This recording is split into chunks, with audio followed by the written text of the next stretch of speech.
여러분, 사람들은 누구나 다 자기가 보고 싶은 것을 보게 되어 있습니다. 내가 관심이 없고 내게 중요하다고 생각하지 않는 것은 내 눈에 잘 보이지 않고요. 내가 필요하다고 생각하고 나에게 꼭 있어야 할 것이 있다고 생각하면 그것을 집중해서 보게 되어 있습니다. 제가 영상을 하나 부탁드렸는데요. 이 영상을 혹시 보신 분들이 있을지도 모르지만 이 영상에서는 두 팀으로 나뉘어져 있는 젊은이들이 공을 던지면서 주고받는 영상입니다. 그런데 한 팀은 까만색 옷을 입은 젊은이들이 있고 또 한 팀은 하얀색 옷을 입은 젊은이들이 있습니다. 그런데 까만색 옷을 입은 그 팀들도 공을 주고받고 하얀색 옷을 입은 팀도 공을 주고받을 텐데 까만색 팀은 신경 쓰지 마시고 하얀색 옷을 입은 팀 멤버들이 공을 몇 번을 주고받는지 그걸 한번 카운트를 해보겠습니다. 한 40초 정도 되거든요. 그러니까 길지 않습니다. 이거 보시면서 하얀 팀 멤버들이 공을 주고받을 몇 번을 주고받는지 그걸 한번 세보시고 카운트를 해보시기 바랍니다. 영상 부탁드립니다. The monkey business illusion. Count how many times the players wearing white pass the ball.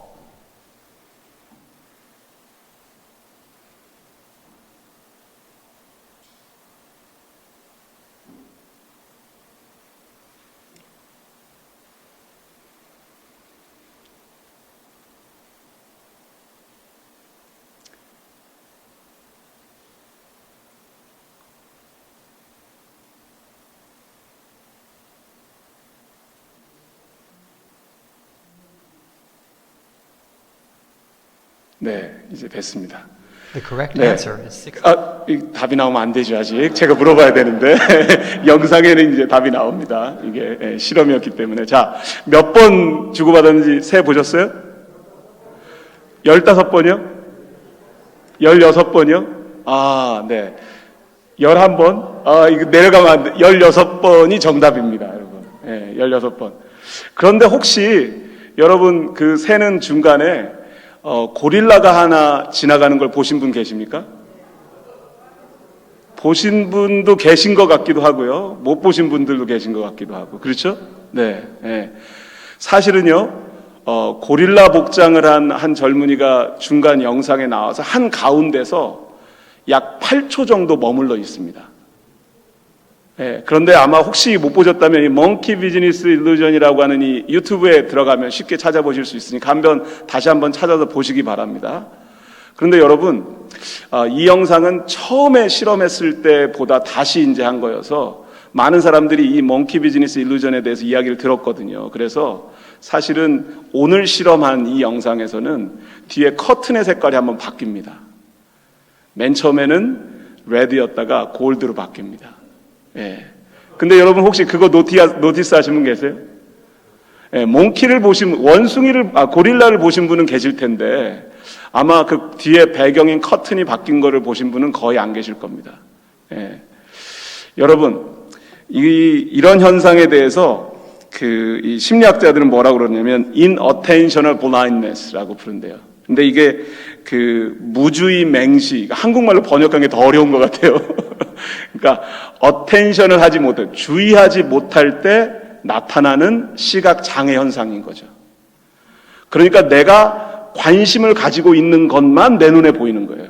제가 여러분에게 미리 하얀 팀에 공을 주고받는 것에 집중해서 보십시오라고 말씀을 드렸어요. 그러니까 이제 여러분은 그거에 집중하고 계셨기 때문에 고릴라가 나온 것도 못 보셨고 뒤에 배경에 커튼이 바뀐 것도 못 보셨고 그리고 적당히 복잡했죠. 왜냐하면 까만색 옷을 입은 팀 멤버들이 공을 주고받고 있었기 때문에 그거에 내가 혼돈이 생기면 되지 않아 라고 하는 그런 자기 스스로가 환경을 컨트롤하려고 하는 분명한 의지가 개입돼 있었을 겁니다. 그럼에도 불구하고 우리가 본다고 하는 것이 얼마나 제한된 것인지 우리가 내 눈으로 보고 확인했다고 할지라도 그것이 과연 얼마나 실제인지 사실인지 아니면 객관적인 증거라고 주장할 수 있는지에 대한 심각한 질문을 하지 않을 수 없습니다. 여러분, 오징어 게임이라는 드라마를 보신 분들 계신가요? 네, 한번 손 들어 보시겠어요? 오징어 게임 드라마 보신 분들? 네. 한 절반 정도는 계시네요. 네. 저는 넷플릭스 어카운트도 없어서 사실은 못 보고 있다가 하도 신문 방송에서 오징어 게임에 대한 이야기가 쏟아져 나와서 일부러 좀 찾아서 좀 봤습니다. 그런데 오징어 게임이라는 드라마가 10년 전쯤에 처음 시나리오로 제시되었을 때는 현실성도 별로 없고 그렇게 사람들이 공감할 거라고 생각하지 않아서 제작 후원을 받지 못해서 제작되지 못했던 드라마였는데 200억 원 정도를 넷플릭스가 투자해서 이번에 드라마로 9월 중순에 이제 소개되었습니다. 이 드라마에 나오는 드라마의 배경은 아주 간단합니다.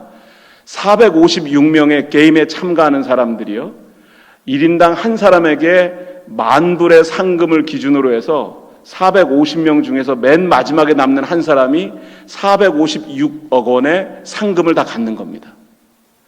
그런데 이 게임을 플레이하는 과정에서 문제는 게임을 플레이하면서 탈락하는 사람들이 죽는 겁니다. 그리고 맨 마지막에 살아남은 한 사람만 456억 원을 받게 되는 거죠.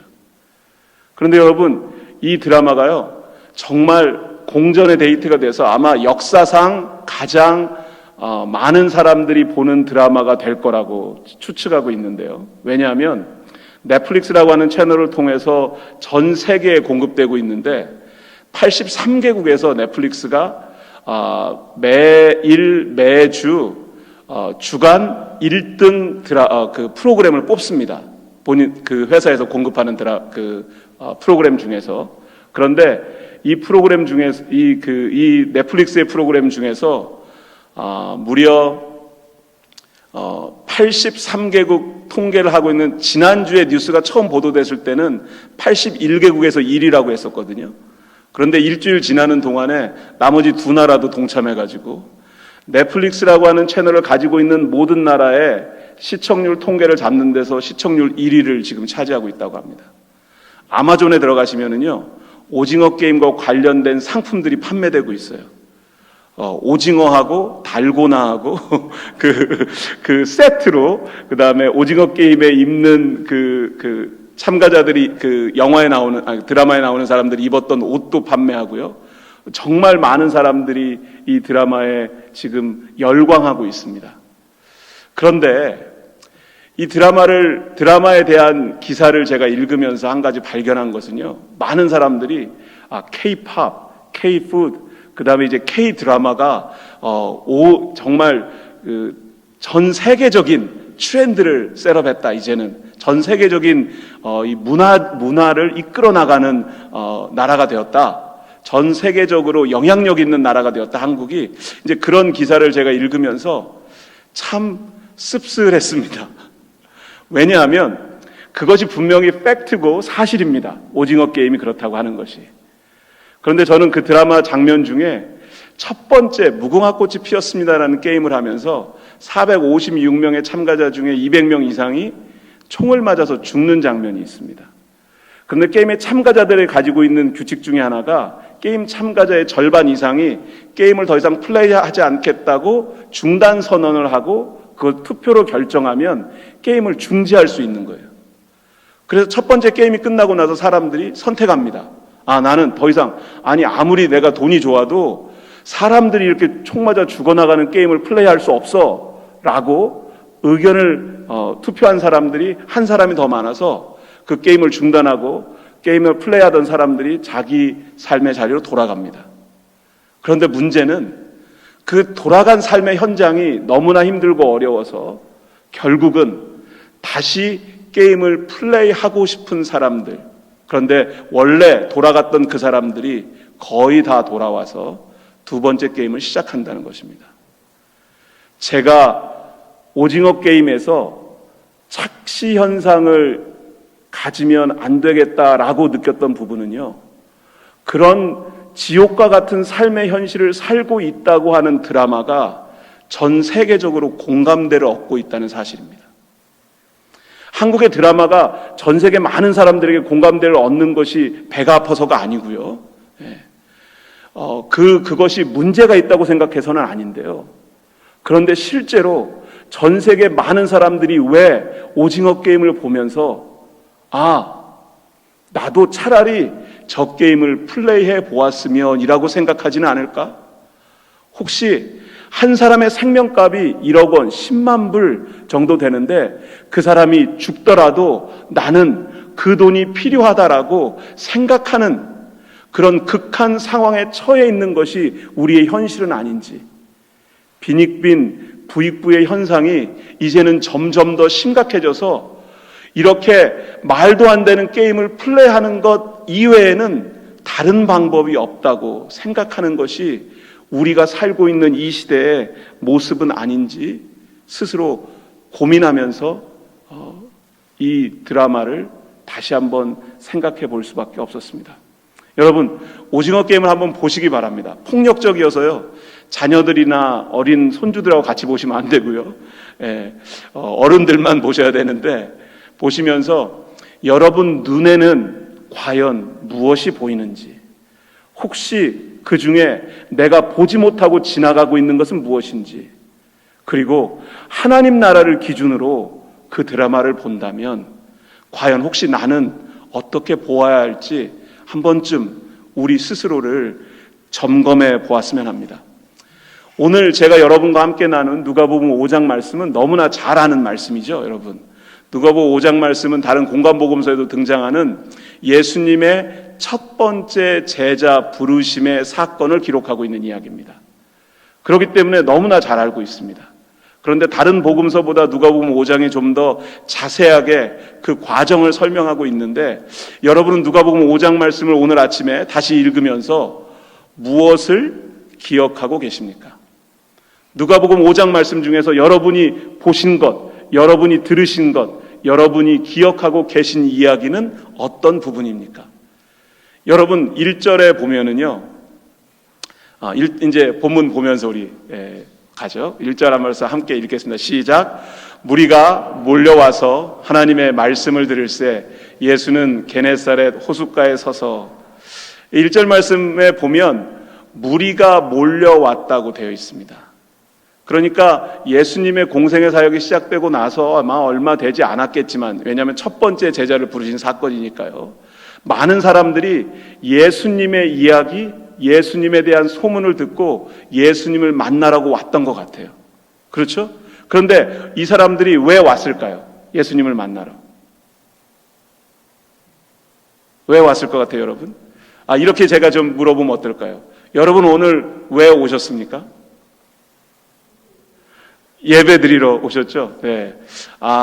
이게 설교자하고 회중하고 오랜만에 만나면 이런 커뮤니케이션이 필요한데요. 제가 뭔가를 물어볼 때는 정답이 별로 없습니다. 여러분이 아무 대답이나 하셔도 정답이 될 수 있는 질문만 제가 하기 때문에 고민하지 않으시고 그냥 대답을 하셔도 돼요. 틀릴까 맞을까 걱정하지 않으셔도 됩니다.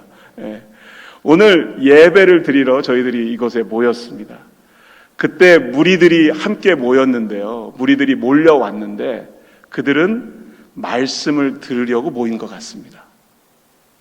그래서 무리들이 모여서 하나님의 말씀을 들을 때를 배경으로 하고 있는 것이 누가복음 5장 말씀입니다. 여러분이 오늘 이곳에 오실 때 여러분이 듣고 싶은 이야기가 있었을 수도 있습니다. 하나님, 지금 내게 이런 문제가 있습니다. 하나님, 내가 어떻게 해야 할지 오늘 예배 드리는 가운데 하나님께서 하나님의 음성을 들려주시기 바랍니다. 그런 마음의 소원이나 아니면 갈급함을 가지고 오신 분도 계실 겁니다. 특별한 문제가 있지 않아서 오늘 하나님께 예배 드리는 날, 오늘은 하나님께 예배를 드리는 거룩한 주일이기 때문에 나는 교회 가서 예배를 드려야지. 하지만 다른 특별한 기대를 가지고 오지 않은 분도 계실 겁니다. 오늘 예배 드리니까 일주일 만에 그동안 못 만났던 집사님도 만나고 권사님도 보고 장로님도 만나고 너무 좋겠다. 정말 사람을 보고 싶은 마음이 절대 나쁜 게 아닙니다. 신앙 공동체에서. 네.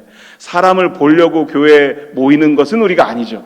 하지만 우리 공동체 안에서 그동안 보지 못했던 우리 집사님, 권사님, 장로님들의 안부가 궁금하기도 하고 그 얼굴을 보기만 해도 기쁜 것이 우리들이 오늘 이곳에 올 충분한 이유가 될 수도 있습니다. 그런데 그 게네사렛이라고 하는 호숫가는 실제로 이 호수는 디베랴 호수라고 부르기도 하고 우리가 가장 잘 아는 이름은 갈릴리 호수죠. 근데 재밌는 것은 다른 복음서에서는 바다라고 하는데 누가는 꼭 호수라고 부릅니다. 누가는 교육을 좀 받은 사람이어서 아마도 지중해 같은 큰 바다를 경험했기 때문에 민물이 담겨있는 갈릴리는 반드시 호수라고 불러야 된다고 생각했을 수도 있습니다. 그런데 이 기네사렛이라고 하는 이 이름은 예전 구약시대부터 불렀던 이름인데 이렇게 여러 가지 이름을 가진 이 호숫가에 사람들이 몰려들기 시작했어요. 이유는요, 말씀을 듣기 위해서 모였다는 것입니다. 여러분이 오늘 저와 함께 예배드리는 이 시간, 하나님께서 하나님의 음성을 들려주시기를 간절히 축원합니다. 그런데 하나님의 음성을 들으려고 하는 내 안에 분명한 디자이어와 관심이 있을 때만 하나님의 음성을 들을 수 있다는 사실입니다. 나의 관심이 만약에 하나님의 음성에 있지 않다면 똑같이 예배를 드리면서도 하나님의 음성과 하나님의 계획과 하나님의 말씀을 듣기보다는 우리 눈에 다른 것이 보일 수밖에 없다는 겁니다. 조금 전에 그 고릴라가 지나갔던 그 영상을 생각해 보시면 오늘 우리가 드리는 예배의 자세를 다시 한번 생각해 볼 수 있을 것 같습니다. 과연 내가 오늘 이 주일 아침 관심을 가지고 있는 것은 무엇인지, 혹시 나의 관심은 나 하나로만 집중되어 있는지, 아니면 하나님께서 나를 통해 나와 나의 가정과 내가 살고 있는 지역과 우리 공동체에 새로운 꿈과 계획을 가지고 계신 것은 아닌지, 나는 하나님께서 무슨 말씀을 하시는데 관심이 있는 사람인지, 아니면 내가 원하는 것을 하나님께서 들어주시는지 들어주지 않으시는지 내가 원하는 것에 관심을 가지고 이 자리에 오게 되었는지 한번 우리의 출발 지점을 점검해 보았으면 합니다. 2절과 3절에서는요, 아주 쉽게 그냥 그 배경이죠. 호숫가에 그런데 배 두 척이 있었어요. 어부들은 배에서 나와서 그물을 싣고 있었어요. 아마 지난밤에 여러분 낚시를 좋아하시는 분들은 낚시를 주로 언제 하죠? 낚시를 별로 안 좋아하시는군요. 거의 다. 네. 낚시를 좋아하시는 분들 제 얘기를 들으니까 해 뜰 때, 해 질 때, 그럴 때가 그 낚시하기에 딱 좋은 시간이라고 그러시더라고요. 그래가지고 해 뜨기 전에 아주 어두울 때 가서, 보통 어두울 때 가기는 힘들죠. 그러니까 보통 낮에 이렇게 가면 해 질 때쯤에 낚시를 좀 하고, 그 다음에 밤에 낚시를 계속 하는 경우도 있지만 또 좀 쉬었다가 해 뜨기 전에 일찍 일어나서 낚시를 하고, 근데 해가 완전히 뜨고 나면 이제 그때부터는 또 낚시가 잘 안 되는 모양이에요. 그러니까 이제 아마 갈릴리에서 고기를 잡으려고 했던 어부들이 돌아온 그 시간, 호숫가에 돌아와서 그물을 싣고 있던 그 시간은 아침 시간이 되지 않았을까 우리가 생각해 볼 수 있습니다. 3절 말씀에서는 예수께서 한 배에 오르시니 그 배는 시몬의 배라 육지에서 조금 떼기를 청하시고 앉으사 배에서 무리를 가르치시더니, 이제 예수님께서 많은 사람들이 와서 이제는 그냥 육성으로 이야기하기가 쉽지 않으셨던 모양이에요. 그러니까 이 호수는 높은 데가 있고 낮은 데가 있고 그럴 거 아니에요. 그래야 물이 고이니까요. 그러니까 그 아래쪽에 좀 내려가서 배를 띄워서 많은 사람들, 언덕에 있는 사람들에게 자연스럽게 예수님께서 말씀을 전하려고 하셨던 것 같아요. 그래서 배에서 무리를 예수님께서 가르치셨다고 해요. 그러니까 분명히 예수님께서 무언가 말씀을 전하고 계셨을 거예요. 예수님께서 무슨 말씀을 하셨을까 제가 한번 상상해 보았어요. 세례 요한처럼 회개하라, 천국이 가까웠느니라, 하나님 나라 가까웠다, 이제는 우리가 회개하고 하나님께 돌아와야 된다, 그런 메시지를 예수님께서 전하셨을 것 같아요. 또 그 하나님 나라에 대한 다양한 설명을 예수님께서 이스라엘 유대인들이 잘 이해할 수 있도록 그 말씀을 전하셨을 수도 있습니다. 그런데 4절 말씀 우리가 함께 읽겠습니다. 이제 여기서부터 우리가 잘 아는 얘기죠. 우리가 항상 관심을 기울였던 부분입니다. 우리 함께 읽을까요? 시작. 말씀을 마치시고 시몬에게 이르시되 깊은 데로 가서 그물을 내려 고기를 잡으라. 아멘이십니까? 네. 말씀을 마치셨어요. 말씀은 예수님께서 온 무리에게 하시던 말씀이었어요. 그런데 예수님께서 무리에게 계속 말씀하지 않으시고 시몬에게 말씀하십니다. 그렇죠? 많은 사람들한테 자 우리 고기 잡으러 갑시다라고 예수님께서 말씀하지 않으셨어요. 여러분 이제 고기 잡을 시간입니다라고 말씀하지 않으셨어요. 예수님께서 시몬에게 깊은 데로 가서 그물을 내려 고기를 잡으라라고 말씀하십니다. 조금 전에 낚시를 제가 어떻게 하냐, 어느 시간대 하는지를 물어봤더니 대답이 별로 없으신 걸 보니까 이 부분도 잘 모르시는 분들이 많으실 것 같은데, 저는 낚시를 모르지만 한낮에 깊은 데 가서 그물을 내려서 고기를 잡는 건 아주 좋은 방법은 아니라 그럽니다. 예, 고기를 잡을 시간이 아니기도 하지만 고기들이 어디에 많이 있는지 아세요? 호숫가에 가면 여러분? 정말 낚시를 별로 하신 분이 안 계시군요. 네, 우리는 캘리포니아는 바닷가가 가까워서 바다 낚시를 하기 때문에 깊은 데 가서 사실은 낚시를 해야 되죠. 네, 그게 맞긴 맞는 것 같습니다. 근데 호수는요, 깊은 데보다는 물가 좀 가까운 데 쪽에 가서 주로 낚시를 하는 것 같아요. 낚시를 하시는 분들은. 네, 수초가 있고요. 물이 너무 깊지 않은 곳에, 깊은 곳에도 물고기들이 있겠죠, 당연히. 하지만 그곳에, 깊은 곳에 내려가서 고기를 낚으려면 그물이 엄청나게 크고 무거워야 되거든요. 그러니까 그거는 굉장히 비효율적인 낚시 방법일 거예요. 그렇기 때문에 고기들이 적당히 모여있는 너무 깊지 않은 곳에 그물을 내려서, 그것도 고기들이 적당히 활동하는 그 시간대에 해가 뜰 때, 질 때 낚시를 하는 것이, 그물을 내리는 것이 정상적인 어부가 취할 수 있는 방법이에요. 그런데 예수님께서는 시몬에게 깊은 데로 가서 그물을 내리라고 명령하시는 겁니다. 문제는 여기에 있습니다. 예수님께서 오늘 이 아침에도 여러분에게 깊은 데로 가서 그물을 내리라고 말씀하십니다. 문제는 예수님께서는 깊은 데로 가서 그물을 내리라고 말씀하시는데, 내 생각에는, 내 경험에는, 내 관점으로는, 내가 관심을 두는 것에 입각해서 이 문제를 바라보았을 때는 굉장히 비현실적이고 실제로 내게 별로 도움이 되는 어드바이스가 아닌 거예요.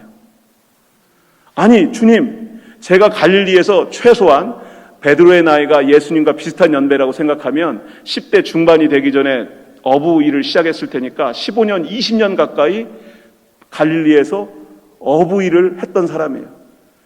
베드로와 그 친구들이 프로페셔널 어부예요. 취미 삼아서 시간 나면 낚시질을 하러 가는 사람들이 아닙니다.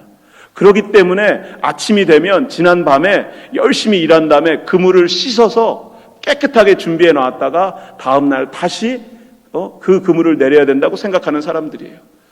갈릴리 호수에 대해서 목수였던 예수님보다는 훨씬 더 잘 아는 사람이에요. 그 베드로에게 예수님께서는 베드로의 상식과 베드로의 일반적인 관심을 뛰어넘는 전혀 다른 방향으로 가서 그물을 내리라고 도전하고 계신다는 겁니다. 하나님의 음성을 듣고 싶다고, 하나님의 뜻이 무엇인지 알고 싶다고 말씀하는 많은 분들을 저는 목사로서 만나게 됩니다. 그런데 정작 하나님께서 우리에게 말씀하실 때 나의 관심이 하나님께서 말씀하시는 데 있지 않기 때문에, 하나님께서는 말씀하고 계시지만 그건 너무 비현실적이에요. 그건 너무 힘든 결정입니다. 그렇게는 할 수 없습니다. 그것은 제가 순종할 수 있는 명령이 아닙니다라고 이야기할 때가 너무나 많다는 거예요. 그래서 나의 관심과 나의 시선이 하나님의 말씀에 집중되어 있는 것이 아니라 나의 관심, 나의 이득, 나의 이익, 내게 소중한 것, 내가 붙잡고 싶은 것, 소유하고 싶은 것에만 있기 때문에 하나님께서 정작 내게 명령하실 때 그 명령에 순종하는 것이 쉽지 않다는 것입니다. 그런데 시몬에게는요, 놀라운 일이 벌어집니다. 우리 5절 말씀 함께 읽겠습니다. 시작. 시몬이 대답하여 이르시되 들이 밤이 새도록 수고하였으되 잡은 것이 없지만은 말씀에 의지하여 내가 그물을 내리이다 하고. 아멘이십니까? 네. 상식적으로는 그 시간에 다시 배를 끌고 깊은 데로 가서 그물을 내리면 안 될 것 같은데, 그것은 불가능한 일인데, 그것은 해보았자 내 에너지와 나의 정력만 낭비할 뿐이지 실제로 고기를 거둘 수 없다고 생각하는 것이 지금까지의 나의 경험인데, 베드로는 뭐라고 얘기해요? 선생님, 우리들이 지난밤 밤이 새도록 수고했습니다. 그러니 힘들어서 못 가겠어요 라고 이야기하지 않고요.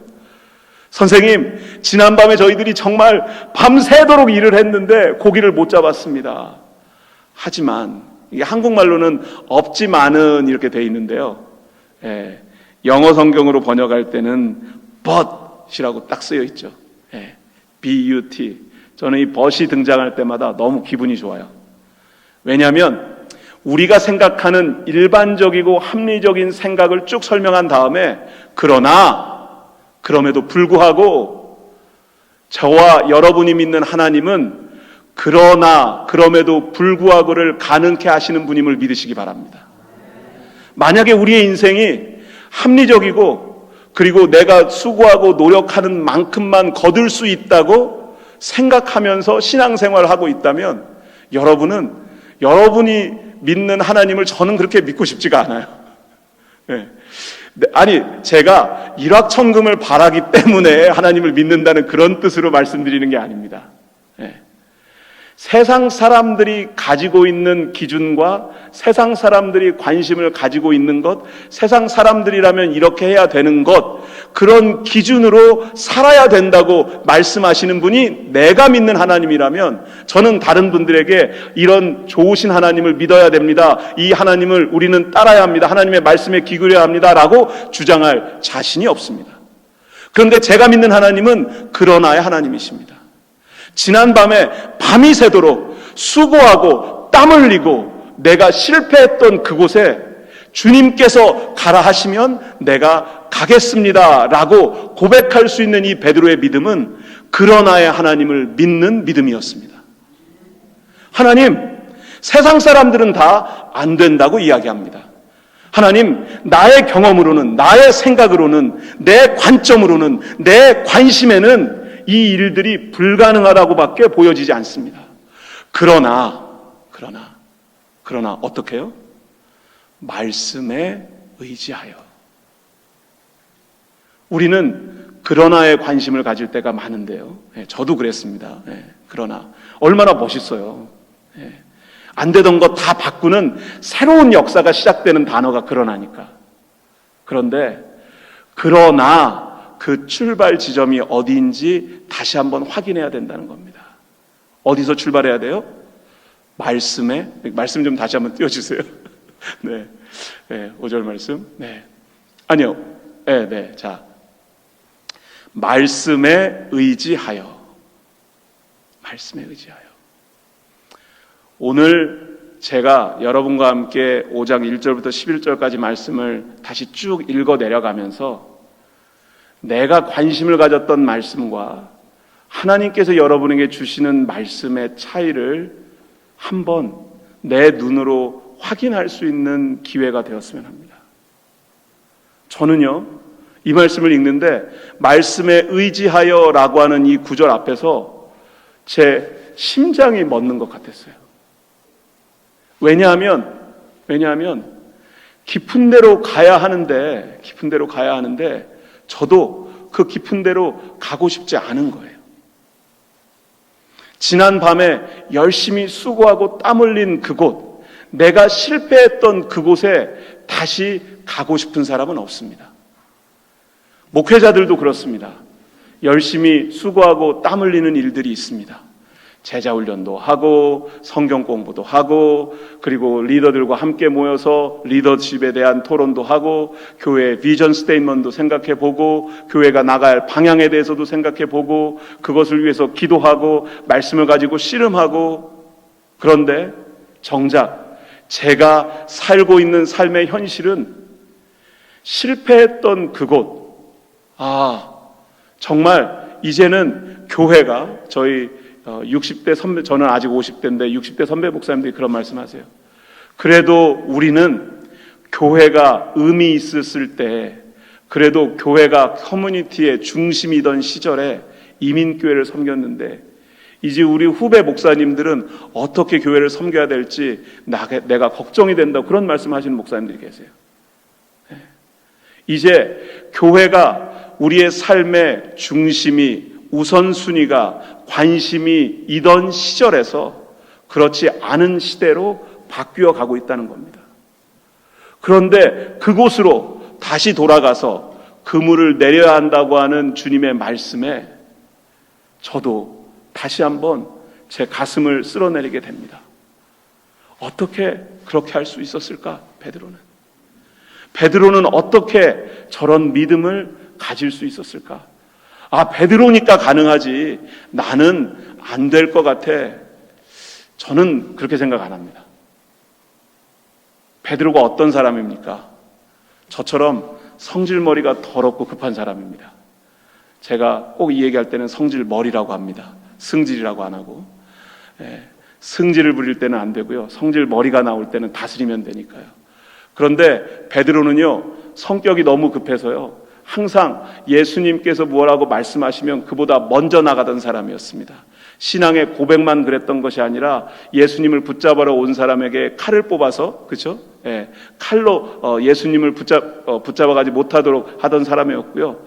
베드로는 자기가 가지고 있었던 자기의 관점과 자기의 시선이 너무나 중요해서 이방 사람들이 새롭게 예수를 믿게 되었을 때 이방 사람들도 유대인의 관습을 따라야 된다고 생각하는 사람이었고, 그렇지 않은 사람들을 실제로 교회에 포함시킬 것인지 말 것인지 심각하게 고민했던 것이 아니라 그렇게 해서는 안 된다고 주장하던 사람이었을 겁니다. 베드로는요, 자기가 가지고 있던 약점이 신약 성경 전체 처음부터 끝까지 다 기록되어 있는데 가장 압도적으로 우리가 기억하고 있는 장면은 무엇입니까? 예수님께서 베드로에게 네가 나를 배신할지도 모른다라고 말씀하셨을 때 베드로가 뭐라고 그랬죠? 주님, 다른 사람들이 다 주님을 버리고 가도 저는 그렇게 하지 않겠습니다. 저는 끝까지 주님과 함께 있을 것입니다 라고 약속했던 베드로가 재판장에 끌려온 예수님을 보고, 그리고 그 예수님과 함께 있었지라고 묻는 사람들에게 나는 저 사람을 본 적도 없고 만난 적도 없고 알지 못한다고 맹세하던 사람이 베드로였습니다. 그리고 자기의 생명을 부지하려고 그렇게 했었던 베드로가 얼마나 눈물을 흘리면서 자기 자신을 자책하고 자기 가슴을 쳤었는지 우리는 그 장면을 기억하고 있습니다. 그랬던 베드로가 처음 예수님을 만났던 그 자리에서, 이건 처음은 아니었겠군요.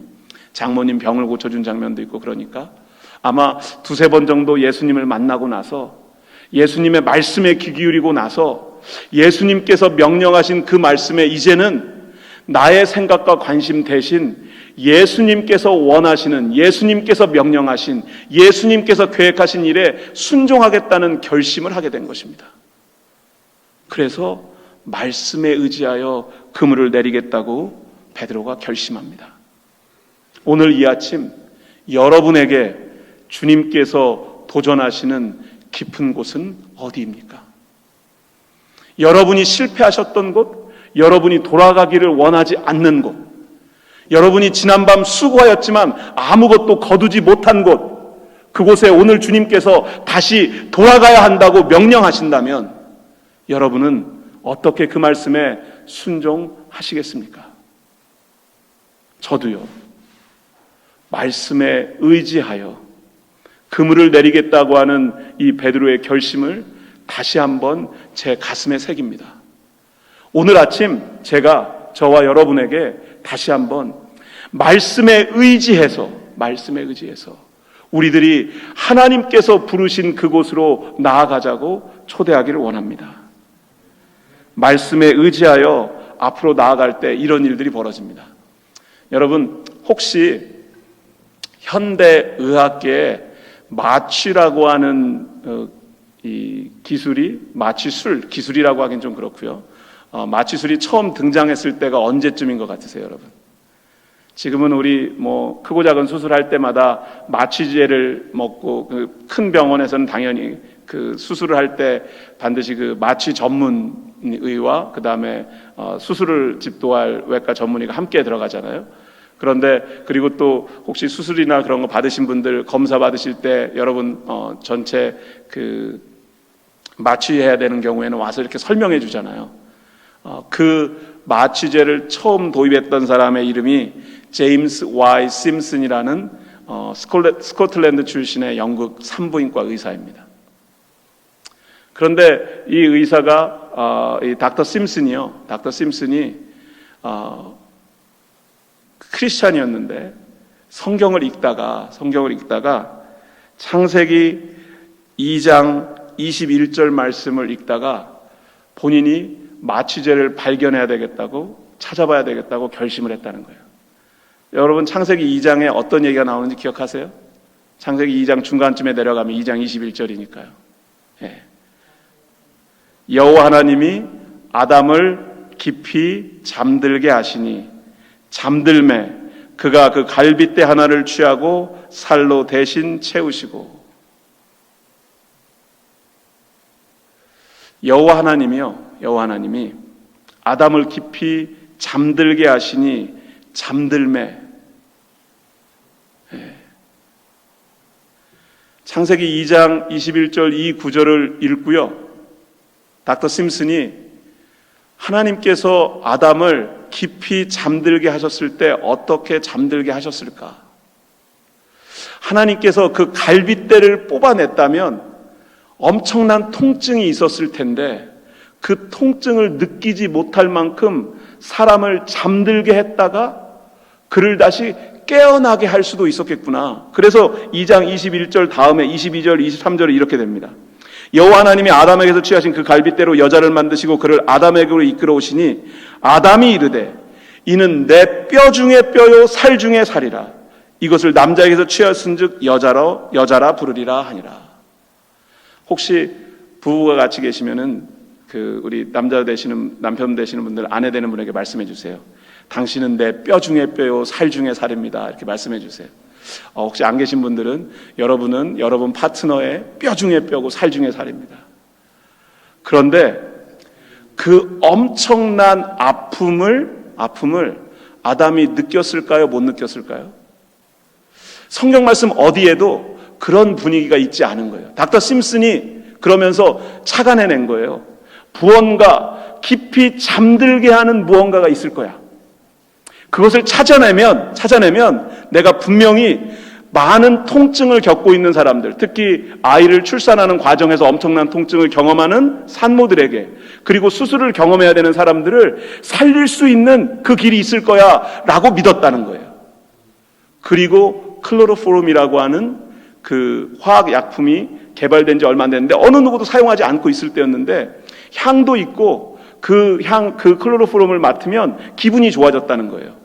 그걸 가지고 농도에 대한 여러 가지 실험을 하다가 이런 일도 발생합니다. 이 그림은 그 당시에는 사진이 없었으니까요. 그림으로 남겨놓은 건데요. 지금 바닥에 누워있는 사람이 닥터 심슨이에요.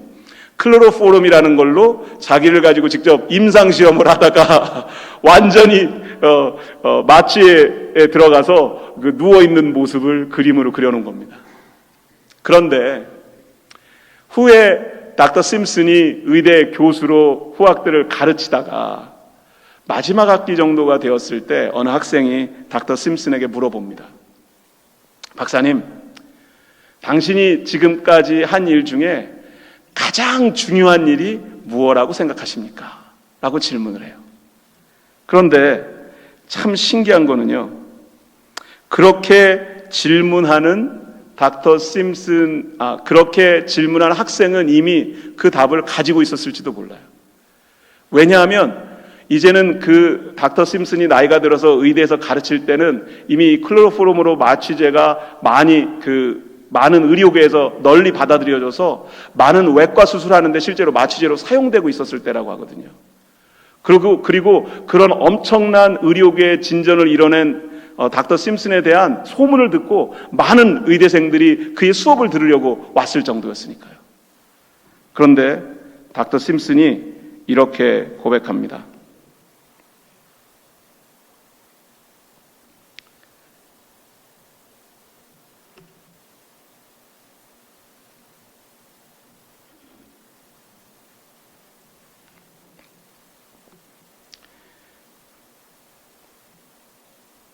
고백한다고 하고 제가 그 내용을 못 찾겠네요.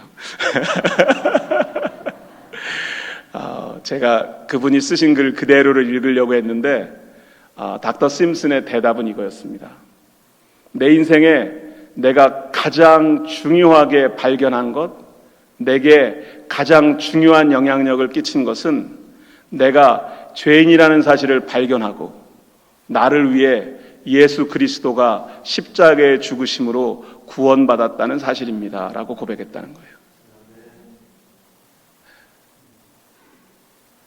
내 인생의 가장 중요한 발견이 내가 죄인이라는 사실을 확인하고 내 죄를 위하여 돌아가신 예수 그리스도의 십자가의 보혈로 구원받게 되었다는 이 고백이 저와 여러분의 고백이 되기를 간절히 기도합니다. 사실 오늘 그런 일이 벌어지는 겁니다. 오늘 말씀에서요. 8절 말씀 우리가 함께 읽겠습니다. 시작. 시몬 베드로가 이를 보고 예수의 무릎 아래 엎드려 이르되 주여 나를 떠나소서 나는 죄인이로소이다 하니. 아니 지금 깊은데 그물을 내려서 많은 고기를 잡아서 배 두 척이 물에 잠길 정도로 많은 고기를 얻었어요. 그런 기적을 경험한 다음에 베드로가 지금 예수님 앞에 무릎을 꿇고 이렇게 고백하는 거예요. 주님, 나를 떠나십시오. 나는 죄인입니다. 라고 고백하는 거예요. 사실은 제가 이 말씀을 다시 읽고 할 때마다 기적을 경험하고 베드로는 왜 내가 죄인입니다 라고 예수님 앞에 와서 고백했을까? 베드로는 도대체 자기 배에 가득 실린 그 물고기를 보고 무슨 생각을 했을까라고 하는 질문을 해보게 되는 거예요. 그런데 베드로의 관심이 자기가 그물에 가득 붙잡은 물고기에 있었던 게 아니에요. 베드로의 관심은 나에게 깊은 데로 가서 그물을 내리라고 명령하신 예수님만 바라보고 있었던 거예요. 그 예수님을 바라보고 나니 그 예수님의 말씀의 능력이 이렇게 나타나는 기적을 확인하고 나니 이분이 정말 하나님의 아들이구나. 거룩하신 하나님의 현존하시는 증거가 바로 내 눈앞에 있는데 죄인인 내가 이 하나님 앞에 제대로 서 있을 수가 없는 거예요. 그래서 주님 앞에 무릎 꿇고 주님, 나는 너무나 부족한 사람입니다. 나는 죄인입니다. 나의 허물을 감출 수가 없습니다. 주님, 차라리 이렇게 허물 많은 나와 함께 계시지 마시고 나를 떠나십시오라고 이야기하고 있었다는 겁니다. 많은 경우에 영적 체험을 갈급해하고 영적 체험을 갈구하는 많은 이들 중에 나는 왜 하나님의 은혜를 경험하지 못합니까? 나는 왜 성령의 은사를 경험하지 못합니까? 나는 왜 살아계신 하나님의 증거가 내 삶에 바로 증거로 내 눈에 보여지지 않습니까? 라고 말씀하는 많은 경우에 내가 죄인이라고 하는 고백이 빠지지는 않았는지, 우리 신앙의 가장 근본적이고 가장 출발 지점이 되는 지점, 주님, 내가 죄인입니다. 이 고백이 없이는 깊은 데로 갈 수도 없고 그물을 내릴 수도 없고 말씀을 아무리 보아도 그 말씀 속에 담겨있는 하나님의 음성을 들을 수 없는 것은 아닌지, 혹시 지금까지 저도 목사로서 그래도 이 정도면 내가 내 인생에 저도요 미국에 공부하러 온 게 있었고요. 저도 성공할 계획이 있었고요. 저도 나름대로 이 세상에 컨트리뷰트 할 수 있을 만한 그런 기프트와 달란트가 있다고 생각했었는데 그런 거 다 포기하고 제가 그래도 하나님의 말씀에 순종해서 목사가 되었습니다 라고 하는 착각 속에 빠져 있으면서 마치 내가 근본적으로 나의 출발 지점에서 다시 확인할 수밖에 없는 나의 죄성을, 나의 한계를 부인하고 있을 때 우리는 근본적인 딜레마에 빠지게 됩니다. 살아계신 하나님의 음성을 들을 수 없게 되는 거죠. 하나님의 그 명령을, 하나님의 말씀을 들을 때도 발견하지 못하게 되는 겁니다. 그래서 저 스스로에게 다시 한번 또 리마인드 합니다. 유목사, 성령 충만한 사람은 죄를 짓지 않는 것이 아니라 죄를 짓고 가장 먼저 회개하는 사람이다. 제가 한 말이 아니고요. D.L. 무디 목사님은 또 이렇게도 말씀하셨습니다. 오늘은 찾을 때마다 잘 안 보이는군요. 성경은 죄를 멀리하게 하고 죄는 성경을 멀리하게 한다. 여러분 믿어지십니까?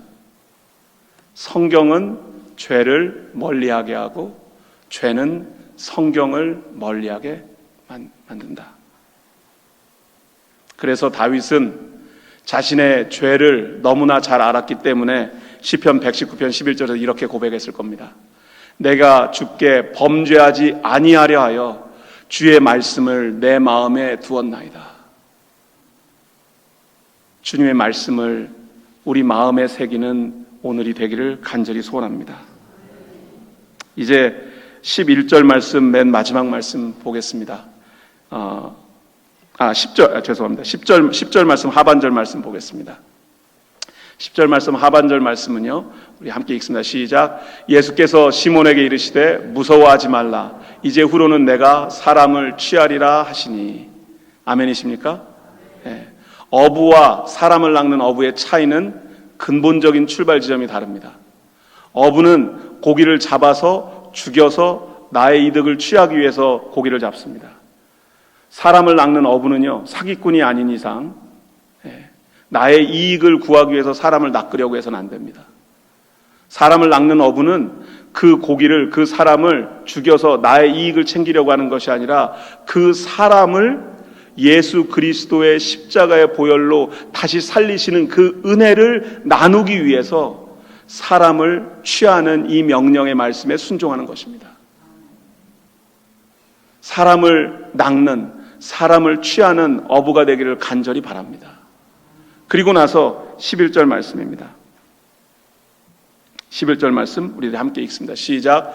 그들이 배들을 육지에 대고 모든 것을 버려두고 예수를 따르니라.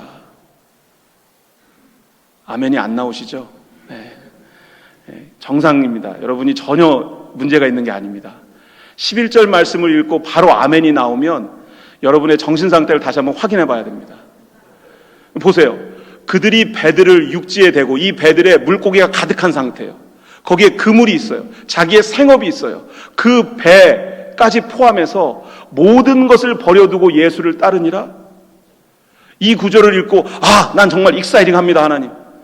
모든 것을 내가 다 버려두고 가족도 내가 포기하고 내 직업도 포기하고 재산도 포기하고 내 꿈도 포기하고 내가 내 자식도 포기하고 이제는 내가 예수님을 따라가겠습니다. 이렇게 읽어져야 합니다.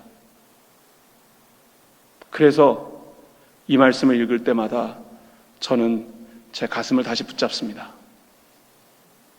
무엇이 나로 하여금 예수를 따르지 못하도록 붙잡고 있는 것인가? 무엇이 나로 하여금 포기하지 못하는 것인가? 무엇이 내가 내려놓을 수 없는 것, 버려둘 수 없는 것인가?